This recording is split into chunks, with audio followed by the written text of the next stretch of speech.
Okay, my people, let's get back in the kitchen and let's learn how to make a cottage pie. Cottage pie because I'm using ground beef and not ground lamb. If I was using ground lamb, then it would be a shepherd's pie. Now I like to add some lentils to my ground beef mix just to add the bit more fiber. So let's get to it. Okay, so we're starting with some dry lentils because we need to get those cooking. So I have 1 part dry lentils and I'm going to add 2 parts water to it. My sous chef's going to get me another cup and we're going to bring it up for a boil and then we're going to let it simmer for 15 to 20 minutes. Here's the second part until it's nice and tender.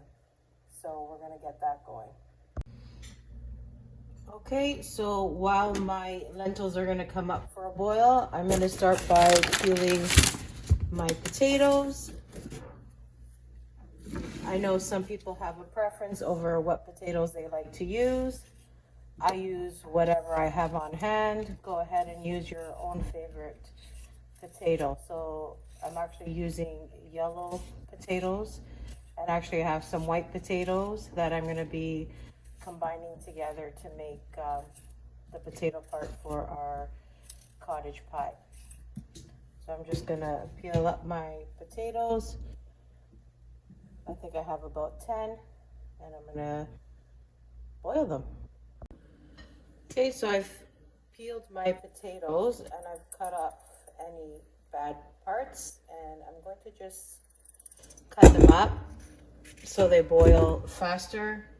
I know some people say that's a no-no. You should boil them whole. They absorb more water when you cut them up. But I like to save time and energy, so I'm going to be taking off the bad parts like you see here. And, oh, this one's really bad. And I'll be chopping them up and bringing them to a boil so we can mash them up.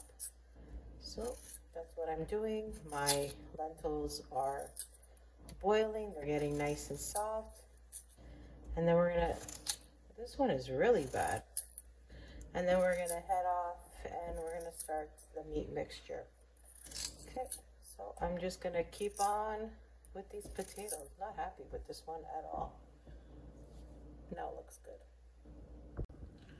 Okay, potatoes are all cut up. You want to make sure that when you boil them, you put more than enough water because you want them to have a nice vigorous boil. So you can see that where the potatoes are and the water level, there's quite a bit of distance. I'm going to put this on the stove and boil the heck out of my potatoes. Okay, in the amount of time that it took me to peel and slice my potatoes, my lentils are cooked. You can see they're nice and soft.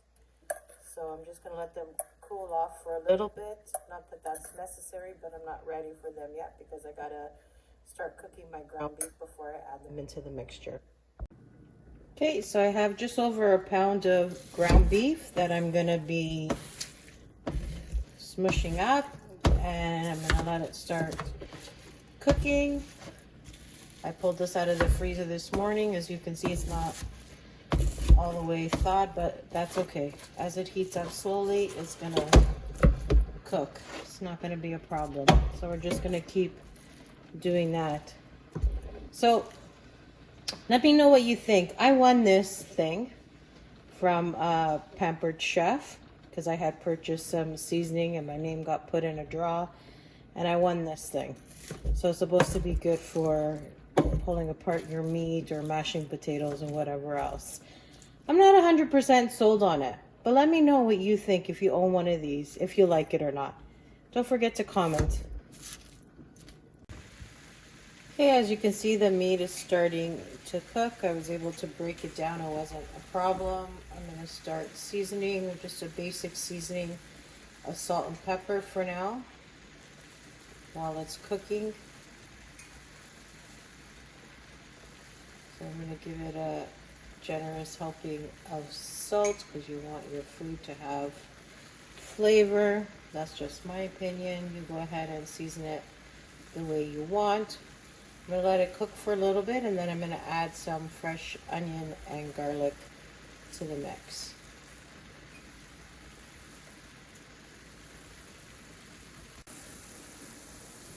So I switched to my wooden spoon. I don't know. I just don't like that thing. Maybe I just used to using my spoon. Find it so much easier. Anywho, so the beef is beefing and it's nice. And to this I'm gonna add 1 cubed up or chopped up onion, and I have 1 clove of garlic in there. And that was about a small cooking onion. So I'm just gonna let that mix together, get some more of that seasoning in there. And if my sous chef can pass me my lentils, please. She's so great. You can almost hear the eye roll. So I'm gonna add my lentil mix now in there as well. That way all the flavors can combine. So I used about 3/4 of a cup dry lentils. So that would be doubled wet lentils. Once you cook it, it doubles up.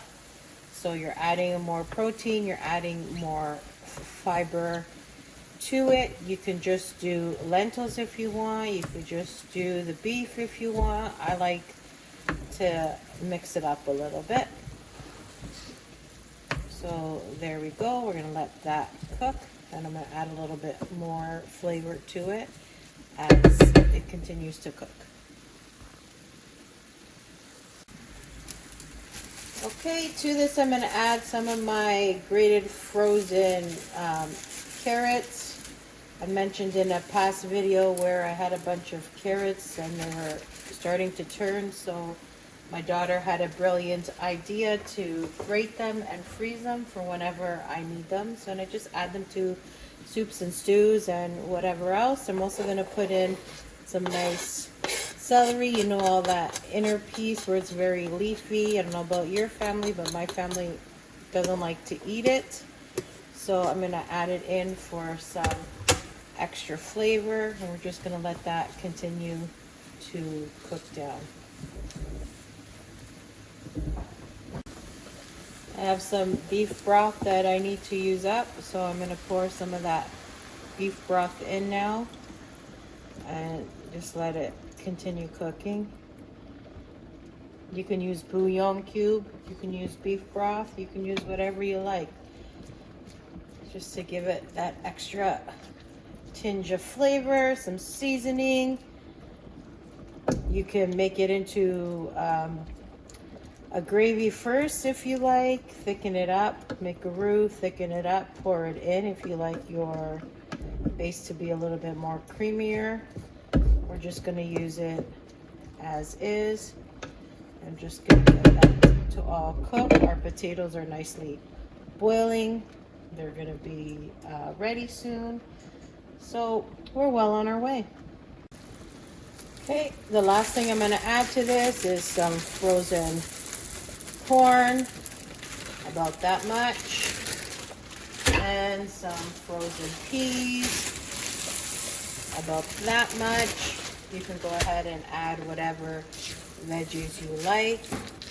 I'm not going to add any more seasoning to it. Between the salt I put and the broth, it should be more than enough. And that's going to be the base of our cottage pie. We're just going to let it kind of combine together because it'll finish cooking when I place it in the oven. So that's what the base looks like. Okay, so my base layer is ready. I'm going to put it into a 9x13 Pyrex dish, which I have already sprayed. I'm just gonna put that like that, and then when my potato mixture is ready, we're just gonna plop that on top. But doesn't that look good? I wish you could smell it. It smells so delicious, and it's so crunchy. hearty and good for you.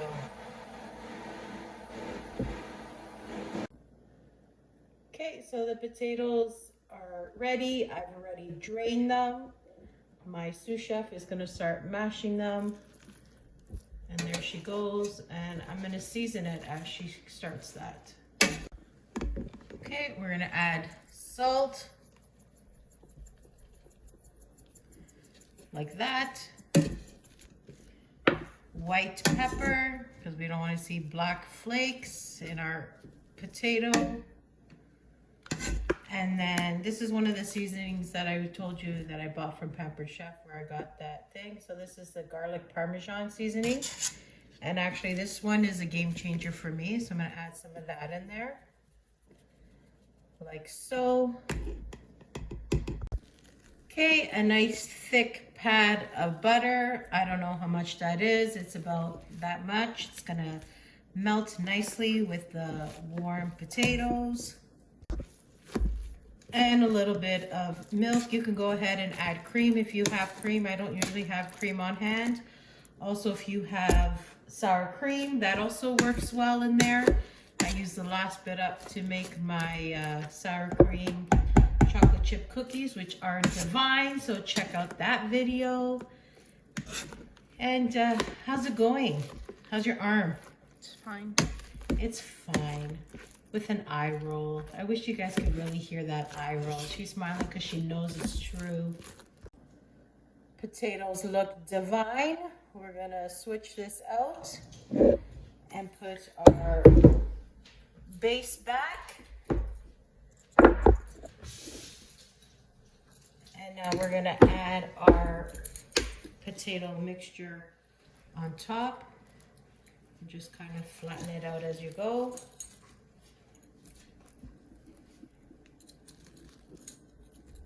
Well, you did a really good job there, my friend. These look beautiful. So fluffy. Wow. You got a good arm workout in there, huh? No, not really. No, not really. And I'm just gonna keep adding the potato mixture on top, and I'll show you what it looks like when I'm done. So here you have it, my cottage pie. Doesn't it look divine? I'm gonna be putting this into the oven at 350 and let it bake for about an hour. I forgot to mention that I'm also gonna be covering it with foil before I put it into bake.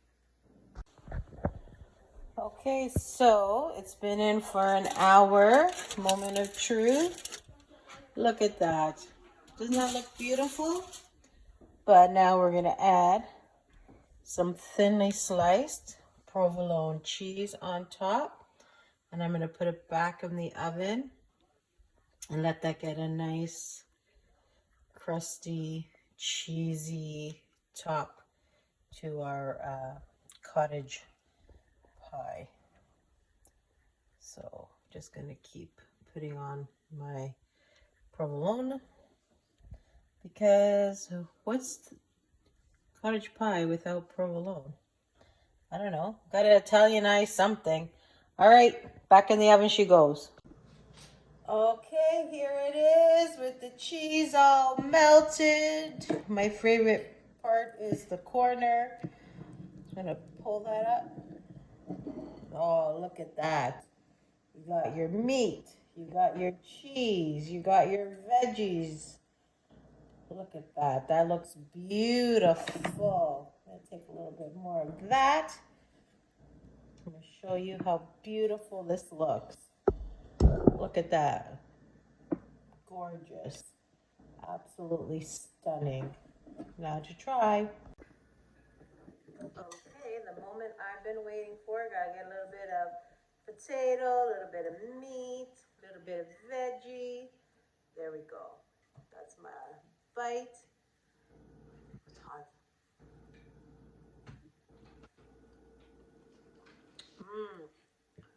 I think I've outdone myself. This is delicious. Look at that. Did you see that cheese pull? Look.